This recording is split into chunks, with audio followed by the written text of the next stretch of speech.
تاسو ته اکثر زه وایم کنه چې د ثواب هومیوپیتیک هسپتال تقوی د دوايانو په شان دواګانو لاسونه دي د هغې ژوندی ثبوت دا دی موږ سره د کوریر ملګري دي ما خو مخکې نه لیدلي خو وایي چې موږ مخکې یو پیره راغلي یو دلته ستاسو هسپتال ته نو دوی به تاسو ته په خپله باندې وایي چې ثواب هومیوپیتیک هسپتال تقوی کې د دوی علاج د څه شوی دی او څنګه شوی دی.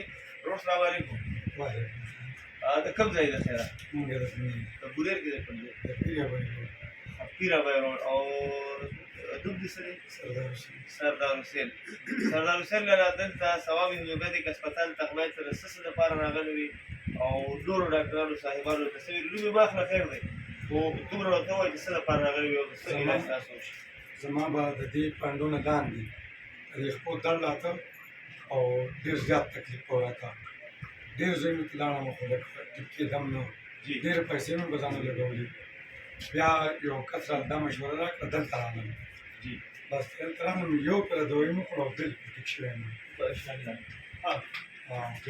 او دا مې زوی و د ده الټۍ به پرې راتلې او په سر باندې به یې درد و نو ډېرو ډاکټرانو مې دی هم بوتلی و په اخره کې په ده باندې سکول هم بس کړو ډاکټر په مشوره باندې هغه ویل د ده دماغو مسله ده وایي لکه ده له بارش کوال کړو بیا دی مې د ځان سره وستو نو یو دلته چې رالو ټریټمنټ یې وله وکړو دوایان یې وله ورکړې بس اوس الحمدلله 95% ټیک دی لکه بالکل ټیک دی. اوس دوباره مې سره ریسرچینګ لپاره راوستو او الحمدلله اوس بالکل برابر دی. سکول ته نن شلمه ورځ ده سکول یې جاین کړی دی ځکه سکول ته ځي راځي. ستاسو نوم دی ګلابه؟ وکاشا. وکاشا څنګه کلاس کې سکول ته چې ځې اوس خوشحاله یې که خفه یې؟ خوشحاله نو ډاکټر چې ورته وایي چې سکول ته به نه ځي خفه وي که نه؟ لازمي خبره ده د ماشوم د مستقبل خبرې او ډېر افسوس سره دا خبره کوم چې زموږ یو تعلیم یافته طبقه یو ماشوم ته وایي چې سکول ته مه ځه نو دا ډېره د افسوس خبره ده. موږ ټول عمر خلکو ته وایو چې خپلو بچو ته په لاسو کې قلم او کتاب وله ورکړئ د هغوی د لاسو نه نشه یي څیزونه واخلئ قلم او کتاب وله ورکړئ.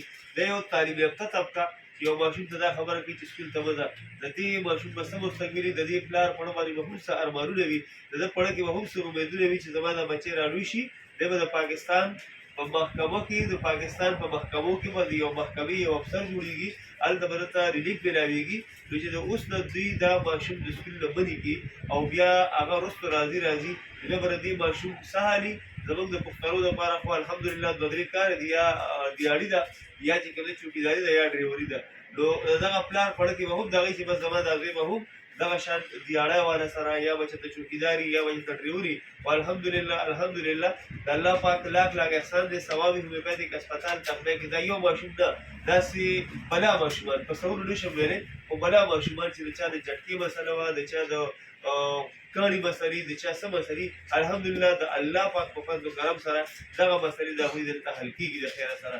دا دوایانو کمال نه دی که د دوایانو کمال وی دې پلار ته به ډاکټر نه وي ډاکټر به ورته نه وي چې په دوی باندې د سکول بس کړه خو په هغه به خپلو دوایانو باندې یقین و. دا ځای د دعاګانو ځای دی او د دعاګانو په ځایونو کې لږ شانته فرق وکړئ.